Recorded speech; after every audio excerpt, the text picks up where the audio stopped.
Bonjour et bienvenue à cette présentation.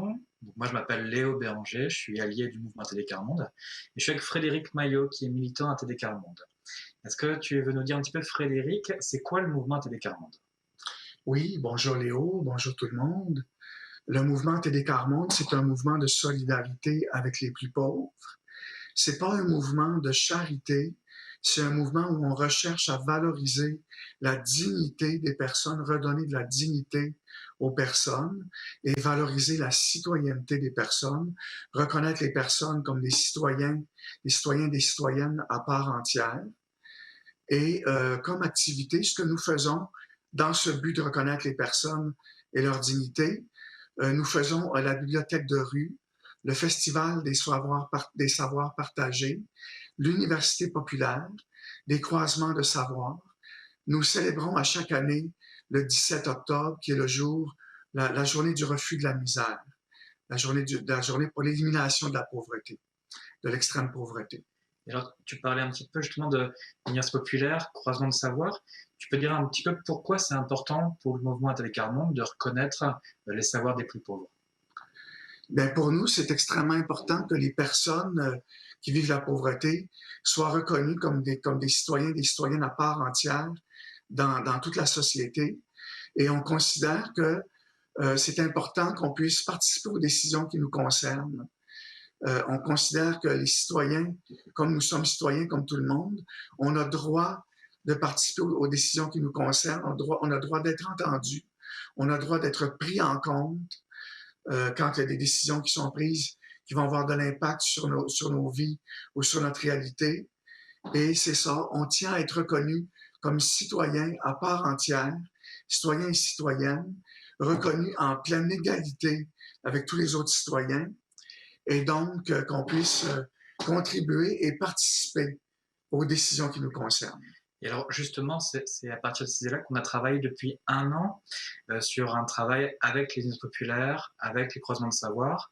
Et justement, voici une petite vidéo de ce processus-là que nous avons mis en place depuis un an.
Donc, ce processus-là, pendant un an de croisement de savoir, on a décidé de le porter sur un enjeu particulier qui était l'enjeu de la mobilité et des transports. Peut-être Frédéric, tu peux dire en quelques mots pourquoi on a choisi cet enjeu-là de mobilité?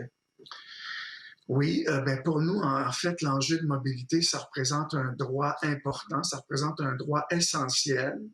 C'est pour ça qu'on a choisi de travailler sur l'enjeu de la mobilité. Ce droit essentiel, c'est un droit qui nous permet de réaliser nos autres droits, comme par exemple, si on doit aller à l'école, aller à la bibliothèque, aller à la maison de la culture, aller à la soupe populaire, aller pour des soins à l'hôpital, aller rencontrer un médecin. Tous ces droits-là qui sont essentiels, pour les réaliser, on a absolument besoin des transports. Donc, le transport est considéré pour nous comme un droit essentiel dont on ne peut pas se passer, et c'est ce qui nous permet de réaliser tous nos autres droits.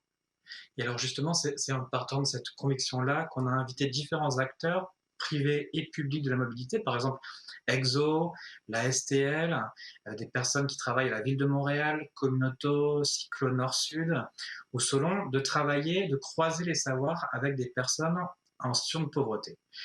Et alors pour lancer l'atelier, c'est la vidéo qu'on va vous présenter qui introduisait la question qu'on a travaillée ensemble.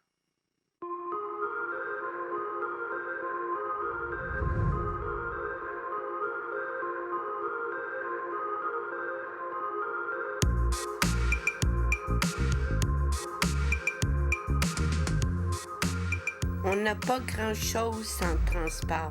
On est pris dans la maison, autrement dit, on est comme des marionnettes. On est enfermé dans la maison, on est pris entre les quatre murs.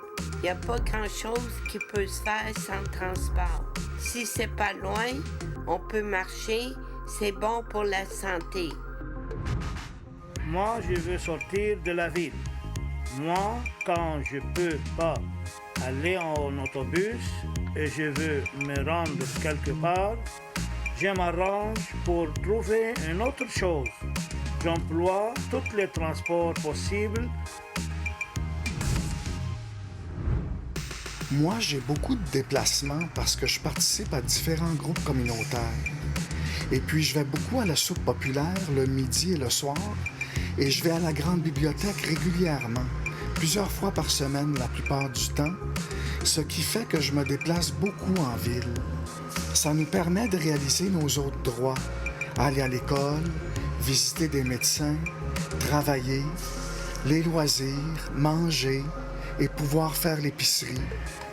Ça touche l'ensemble de nos autres droits. Si on n'a pas le transport, les autres droits deviennent inaccessibles. On ne peut pas s'en passer. Après, il faut que j'aille à la clinique. Je vais prendre la 80 et pour aller chez ma mère, il faudra que je transfère pour prendre la 18. Mais de là, si je veux passer au maxi, il faut que je prenne la 129 et la 12. Faut que je dise à Martin qu'il prenne la 55 pour venir me rejoindre. C'est plus court pour lui et il pourra m'aider avec l'épicerie.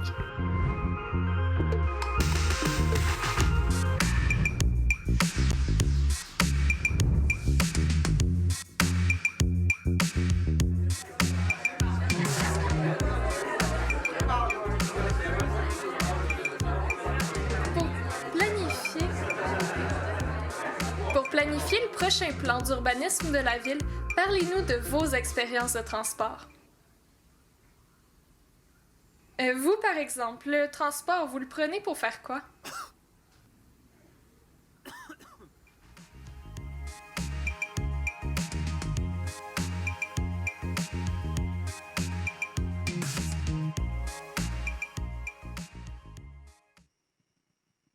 Et alors, c'est à partir de cette question-là qu'on a posé à ces différents acteurs privés et publics de la mobilité, et puis à 6 personnes en situation de pauvreté qui est avec nous.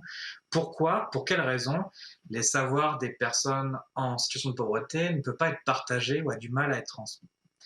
Et alors, on a travaillé en groupe de pairs dans un premier temps, avec d'un côté 2 groupes des personnes en situation de pauvreté, et puis 2 groupes des acteurs privés et publics, et on leur a demandé chacun de discuter quelles seraient les 3 raisons principales pour lesquelles ces savoirs-là ne peuvent pas être partagés ou le sont difficilement.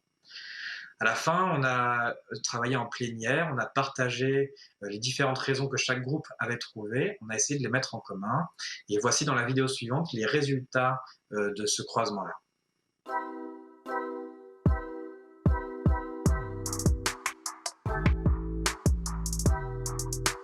Aussitôt que ça touche la pauvreté, c'est comme non, non, non. Là, si on amène des propositions, des solutions, ça y est, ils vont augmenter nos loyers, ça y est, il va y avoir des séquelles quelque part, c'est sûr. Donc, les gens préfèrent rester dans leur bulle. Comme ça, le peu qu'ils ont, sont sûrs de le garder. Ils ne veulent pas perdre plus. J'ai vu beaucoup ça. La problématique aujourd'hui, c'est justement à quel point c'est difficile à mesurer. T'sais, même s'il y a une bonne volonté, même si quelqu'un est conscient, il faut douter quasiment de chaque étape. Puis en fait, sur une démarche aussi de recherche, souvent quand on dit d'aller chercher est-ce que les gens ont réussi à aller chercher les informations? Souvent, on va parler de consultation, on est un peu dans le domaine du qualitatif. Donc, je voudrais juste mentionner, ce serait peut-être important de bien, avant de faire ces démarches-là, souvent en recherche, il y a l'aspect recherche d'informations existantes. Donc, de vraiment regarder aussi à quel point nos études, ce qu'on a actuellement, sont bien calibrées pour essayer de percevoir les besoins, de bien quantifier. Puis même, je me questionne, là, je n'ai jamais vraiment analysé sous cet angle-là, mais si on prend, disons, un peu la référence au Québec, à Montréal, disons, l'enquête origine-destination, où est-ce qu'ils sont les biais, ou est-ce que vraiment on mesure bien, parce qu'après ça, si on veut projeter ce qu'on recueille comme information à une population, donc ça peut être problématique si déjà on n'a pas un bon portrait d'ensemble de la réalité, puis aussi de suivre l'évolution de la situation. Le fait qu'une bonne partie de la société ne reconnaît pas que les pauvres vont savoir, pourquoi trouver un lieu qui s'exprime, ils n'ont pas de savoir. Quand je parle de lieu, ce n'est pas nécessairement le lieu physique. C'est une place pour s'exprimer. Quand je parle de lieu, non. C'est pas dire qu'elle n'est pas capable parce que ça se fait au deuxième étage, ou exemple, monter avec la chaise roulante, ces choses-là. C'est dans le sens de parler s'il y a lieu. Oui, les lieux, en classe haute, qu'on n'a pas ton savoir, pour quelle raison qu'on te donnait un moyen de l'exprimer, tu n'en as pas. Mais je suis surpris que les organismes que nous pouvons représenter les uns les autres disent qu'ils ne connaissent pas l'existence de ces groupes, parce que ces groupes, ils existent depuis longtemps. Donc moi, j'interroge sur l'envie d'écouter et l'envie d'aller vers ces groupes-là. C'est parce que tu es toujours en survie.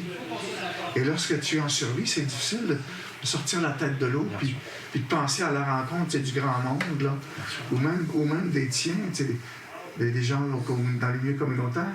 Même là, c'est difficile d'aller parce que tu es toujours en survie, tu n'as pas l'énergie, tu es toujours en survie.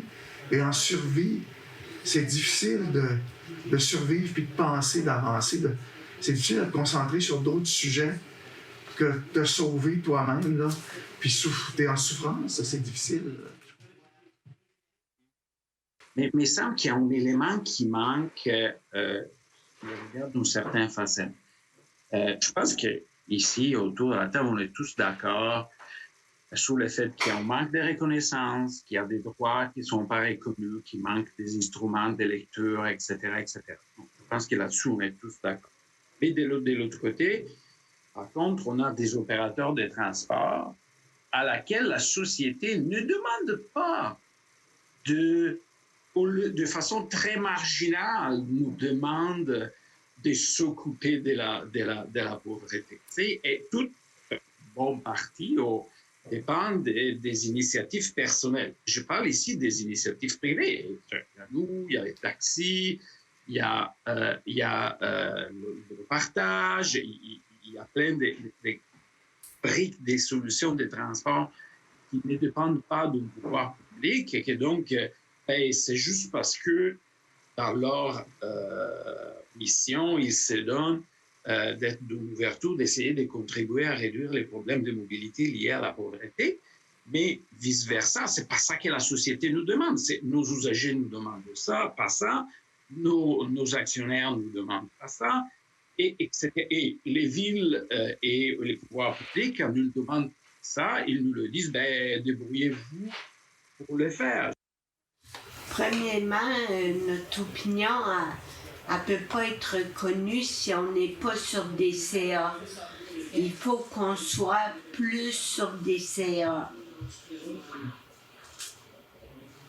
Est-ce que tu veux dire un petit peu plus pourquoi? Parce que c'est là qu'on prend les dernières décisions. Puis pour que notre opinion soit reconnue, il faut qu'on soit sur ces CA-là.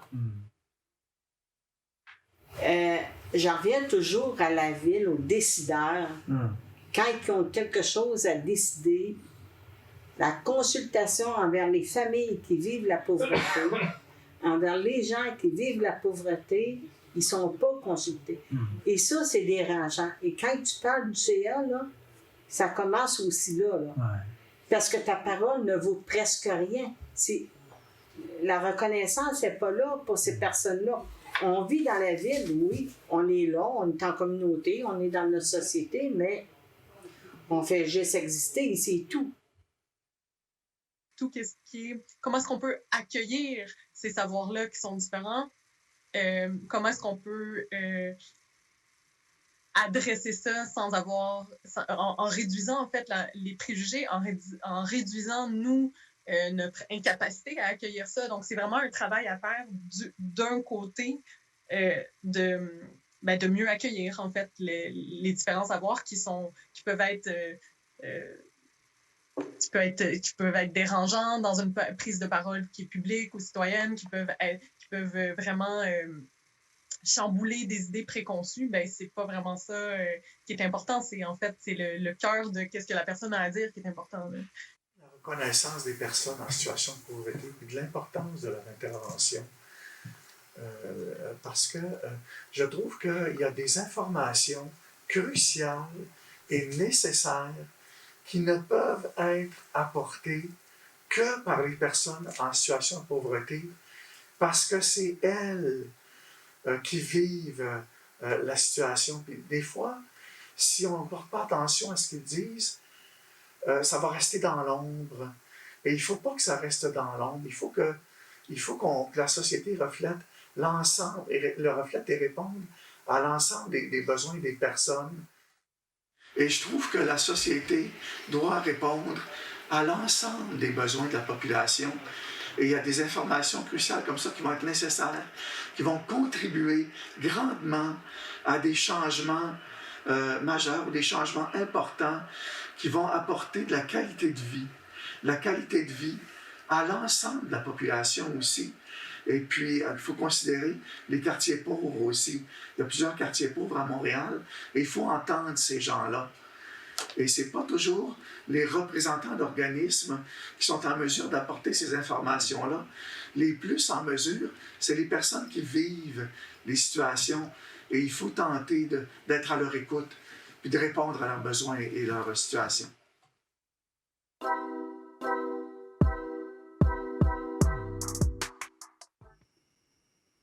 Cet atelier, pour nous, c'était une première rencontre entre les savoirs de professionnels, d'acteurs privés publics de la mobilité, et puis des savoirs tirés de l'expérience des personnes en situation de pauvreté. Pour nous, c'était un projet pilote aussi de se rendre compte qu'il est possible de croiser ces différents savoirs. Et c'est un peu ça auquel nous voudrions vous inviter à travailler, à poursuivre avec ATD Quart Monde, réfléchir comment est-ce qu'on fait pour inclure et pour croiser les savoirs avec les personnes les plus pauvres. Comme le dit un fier et valeureux participant de ATD Quart Monde, on a les poches vides, mais on a le cerveau plein. Merci, je vous salue.